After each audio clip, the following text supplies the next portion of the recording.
So hey guys, most welcome back to my fifth blog. তো আজকের ব্লগে আমরা জানবো how important in planning in our life. Okay, so planning কতটা গুরুত্বপূর্ণ আমাদের জীবনে, আর প্ল্যানিং ছাড়া কোনো কাজ সম্পূর্ণভাবে করা সম্ভব না। Okay, so let's start today blog and চলো দেখতে থাকো আজকের ব্লগটা আর এনজয় করো। সো চলো শুরু করা যাক। সো বন্ধুরা, প্ল্যানিং হচ্ছে most important thinking in our life. Planning যদি কোনো কাজ না করো তাহলে সেই কাজটা সঠিকভাবে পূর্ণ হবে না। অ্যান্ড প্ল্যানিং সবথেকে গুরুত্বপূর্ণ একটা জিনিস যেটা আমাদের করা প্রয়োজন।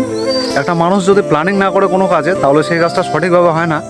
অ্যান্ড দেন প্ল্যানিং ছাড়া কোনো কাজই ভালো মতো সম্পূর্ণ হয় না, ঠিক আছে? তো এই জন্য প্ল্যানিং সবথেকে গুরুত্বপূর্ণ একটা জিনিস যেটা হচ্ছে আমাদের জীবনে। তো তুমি ব্লগিং করবা তার আগে প্ল্যানিং করো, কোন টপিক নিয়ে ভিডিও বানাবা তার আগে একটা পরিকল্পনা করা খুবই গুরুত্বপূর্ণ। অ্যান্ড যদি পরিকল্পনা না করো তাহলে কিন্তু এই টপিক নিয়ে ভিডিও বানানো খুবই কঠিন হয়ে যাবে। অ্যান্ড দেন কাজটা ক্লিয়ারলি ভালোভাবে হবে না। ওকে, তো এই ছিল আজকের ব্লগ অ্যান্ড আজকের টপিক। তো চলো নেক্সট ব্লগে আপকামিং সুন খুব তাড়াতাড়ি দেখা হবে। অ্যান্ড আজকে আমি আছি এই জায়গাটা, দেখতে পাচ্ছ এই জায়গাটা অবস্থা। অ্যান্ড দেন চলো দেখা হচ্ছে। সবাই ভালো থাকবা, সুস্থ থাকবা। So tata.